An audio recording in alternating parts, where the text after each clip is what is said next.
should surprise no one, but a woke James Bond is coming.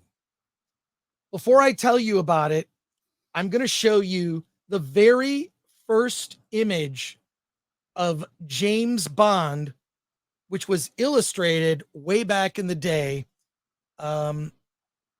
It's in a comic strip. This is what James Bond was portrayed as, just kind of how you would think that James Bond would be portrayed.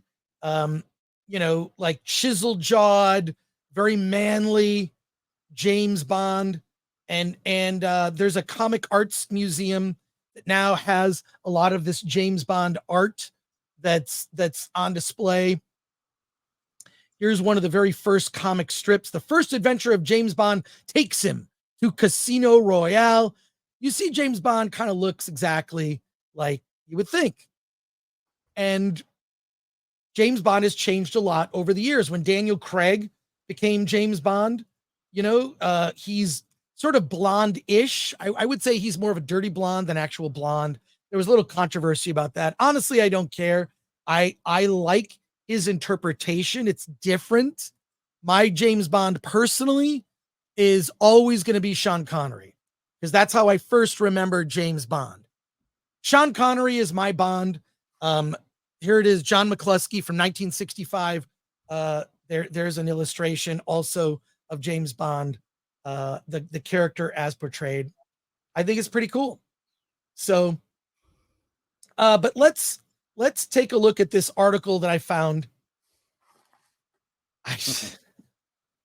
We're going to take a look at this article. We're going to go through it.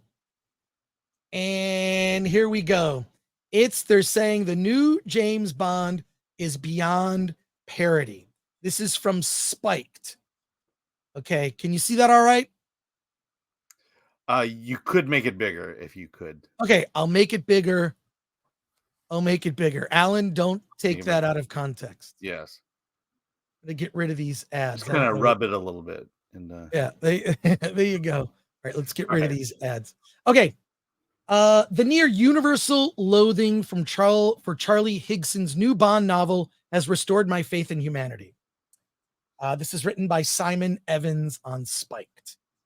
Last week on X, formerly known as Twitter, Ed West, journalist and eternal Eeyore of the British right, shared a few pages from the latest James Bond novel.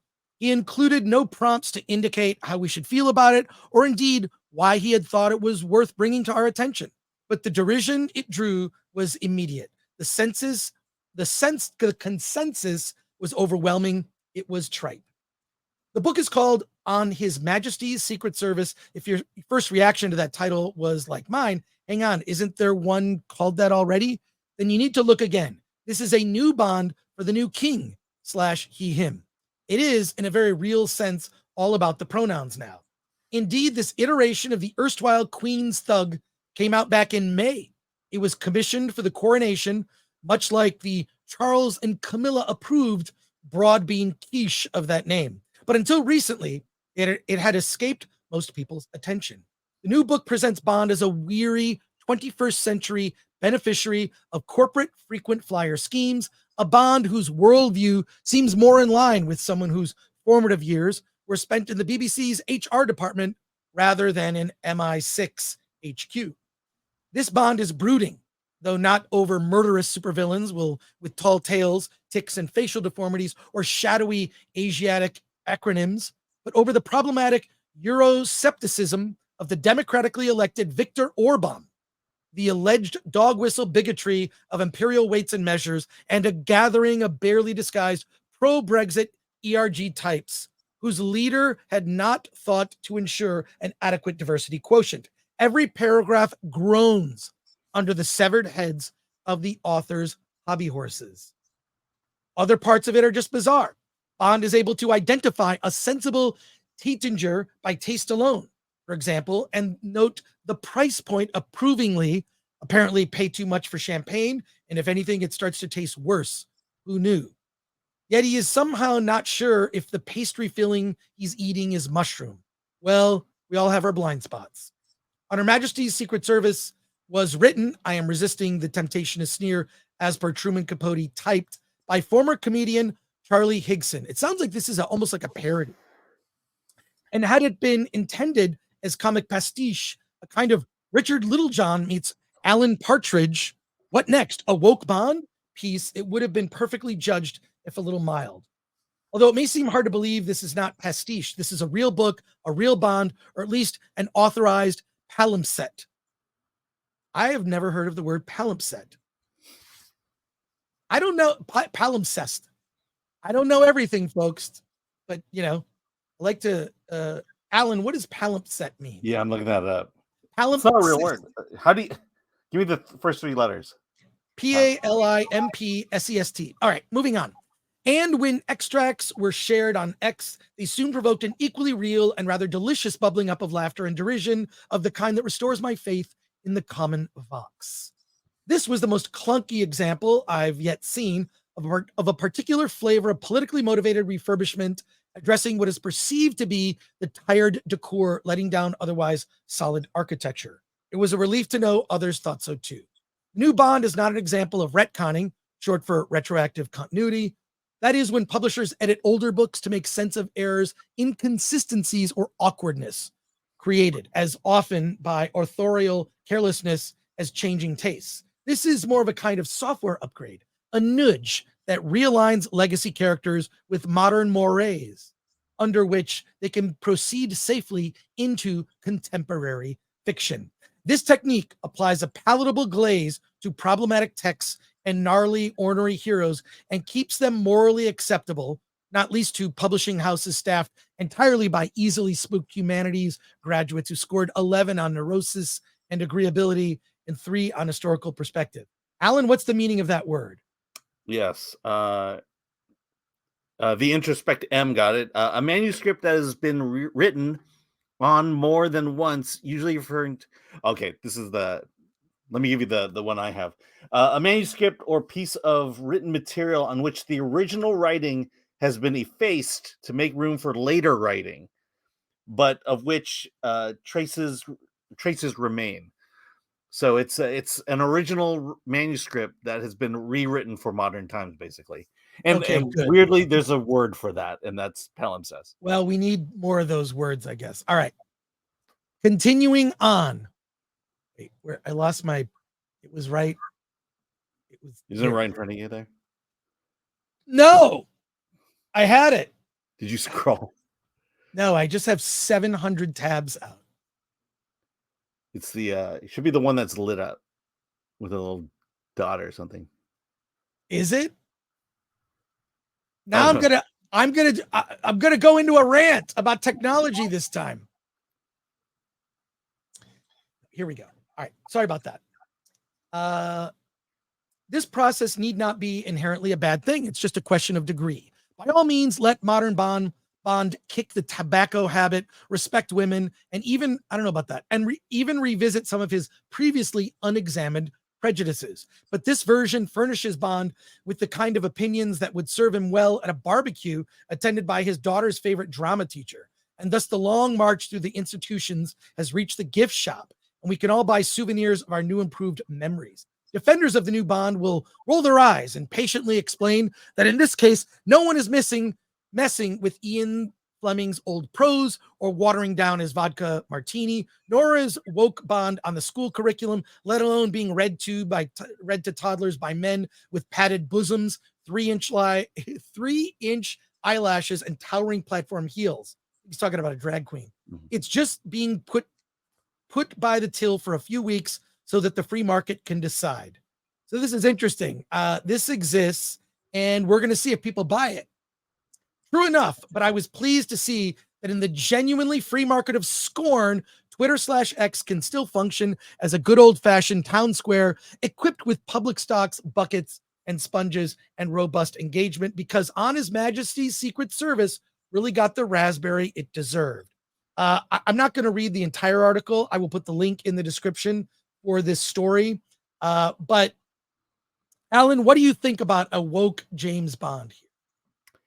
Yeah, this is a lot is going through my mind at the moment. First, my James Bond, yours was Sean Connery, mine was Roger Moore, and admittedly, Roger Moore was probably the most misogynistic, but honestly, that's why I liked it. Not just for the misogyny, but but just the idea that, you know, James Bond is someone you wanted to be. You know, you Right. wanted to be the hero, you wanted to be the lover, you wanted to be the suave sophisticate, you know. And what this article just shows is that no one people today don't understand why people like James Bond early on. And this idea that you need to correct it, you know, the idea that you need to correct it is nobody wants that. And the other thing is nobody wants this. You know, this is what we're looking at is a company putting massive amounts of resources to produce a product no one's going to buy. I think the reason they're doing this is to actually see, will it be popular? And the response on social media to this has been, has been vastly negative. And that's why this Simon Evans wrote this piece. It's like, it renews his faith in humanity that, like, hey, they recognize that this is hot garbage. If you do a woke James Bond, that's not James Bond anymore. That's a completely different character. And if anything, you look at like Austin Powers as a parody of James Bond. And you're Roger Moore. I loved Sean Connery because he had that level of suave debonair. He always got the girls. The first James Bond movie I remember seeing as a kid was Goldfinger, and it was shocking. The scene where the young girl in her bikini is painted all gold. And I remember it being explained to me that she died because she couldn't breathe. They basically they painted her so that her skin, like nothing could breathe. Yeah. And it killed her. And the idea that Goldfinger himself, spoiler, at the end of the movie gets sucked through, he's this big rotund guy and he gets sucked through one of the tiny windows in the plane. That as a kid, you don't see it physically, but you do like see the reaction and you hear it happening. That just shocked me as a kid. I loved Sean Connery. I have the box set of all the James Bond films up until the first Daniel Craig one. They came out with a box set. And then it might be the first two. I'm not sure. I'll have to grab the box out. But every time a movie comes out, there's a new compilation that comes out. Yeah, exactly. I hate that. But I was like, but it came with all the digital codes. And I'm like, well, I get the digital codes and the Blu-ray versions anyways. And then Roger Moore came. I didn't like Roger Moore as much, but here's what I appreciated about Roger Moore. The campiness. It was like, it reminded me of the 66 Adam West Batman TV series where it's super campy and over the top. And I can quote a line, one of my favorite lines from Moonraker. Moonraker, the James Bond movie that came out after, of course, the popularity of Star Wars. It's campy now when you watch it. Very influenced Dr. Evil from the Austin Power films. But one of my favorite lines from the end of the movie is, James Bond is won in the end. He got the girl. He's about to land, on Earth. He's, plummeting back to Earth in a space shuttle. He's safe. He's on autopilot. And one of the guys at Mission Control is like, what's James Bond doing? He's attempting re-entry. And he's in zero gravity, about to have sex with a lady. Yeah. And there you go. It's one of my I hate to say it, but the James Bond movie I've seen the most, and it's I think arguably one of the worst ones is A View to a Kill. Really? Yeah. I mean, it's just so campy and so fun. And I mean, who doesn't love Grace Jones, really? Yeah. Well, look, and Tanya Roberts. Oh my God, Tanya Roberts is so bad. I don't think this is anything to really be concerned with. I think that very smartly they're testing this out in literature form, and it's not resonating.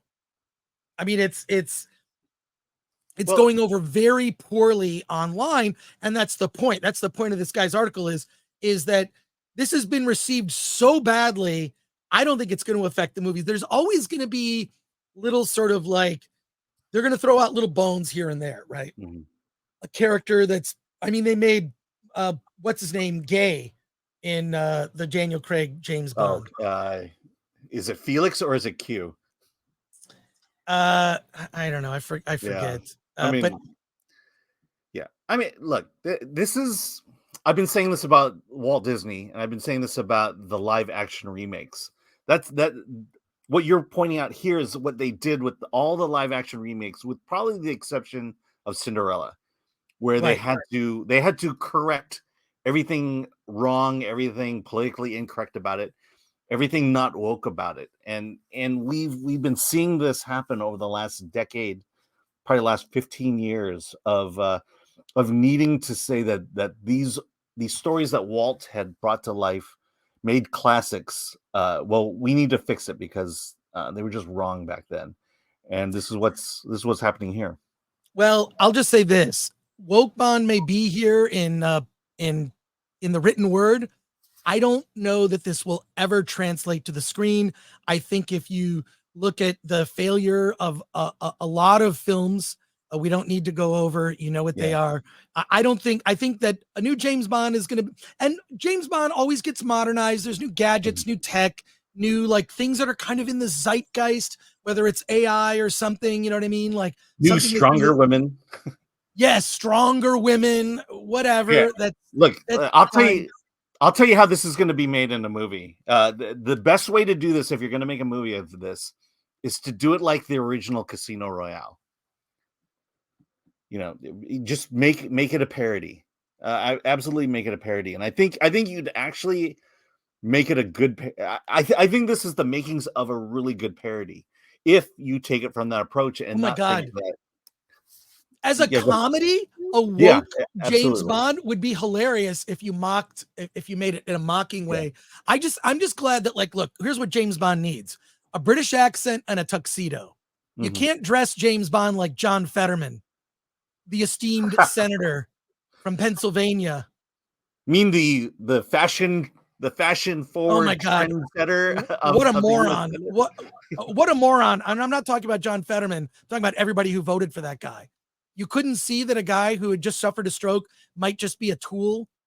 Oh my God, horrible. Anyways, put James Bond in a tuxedo, give him a gun, and by gun I mean penis, and Both. You mean and there both. you go. Give him two guns. And that's how I want my James Bond. I don't think this is ever going to make its way to the big screen. Movies are too expensive. But can you experiment a little in print?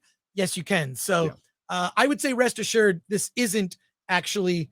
I don't think this is gonna Yeah. By the affect the way, movies at all. it's even better that it doesn't even need to go to print. It just needs to go to the Kindle. Right. Darth Maul says Film Threat needs to rate all the Bond girls. We should do that. We did do a article. I believe it's on the Film Threat website. And Alan, you updated the article. Yeah, The it's still best. one of our most popular articles. Are we thinking of the same article? I didn't update it. I cleaned it up so that it looked like all the other articles on Film Threat on the Okay, website. so it's the best boobs in movies. Can you bring up that article? Yeah, it's the 50 best boobs in movies. Shoot me DM private message me that and I'll show it. Okay. Yeah. But I think that we're gonna be fine. I don't think woke James Bond. There'll be a little bit of little. They're gonna throw out little here and there. They'll throw out little whatever to satisfy people, but I don't think you could do James Bond in that way. I mean, he's a cold blooded killer on a mission. Did you find it? Yeah, I'm pasting it now. Okay, All right, it's in here we the go. it's in the private chat. All right. I'm gonna share this. It is on the Film Threat website. The 50, and you can feel free to argue about this. Okay. And plus, this was written probably about 12 years ago, so we're missing about a decade back. of new boobs. Unfortunately, we do need to update this story. We need to update the story. Do you know why we need to update this story? It's the 50 best breasts in movie history. Of course, Marilyn Monroe on the list. We need to update this story, but if we do an update of the story, Alan, Yeah. will there be any female penises in this story? I don't know. By the way, when I was Oh my God, cleaning there's this so up, many ads. yeah. So here's the funny story. When I was cleaning this up and getting it, getting the pictures in there, Yeah. I was trying to figure out why there was only 25 women in this article. Oh, that's good.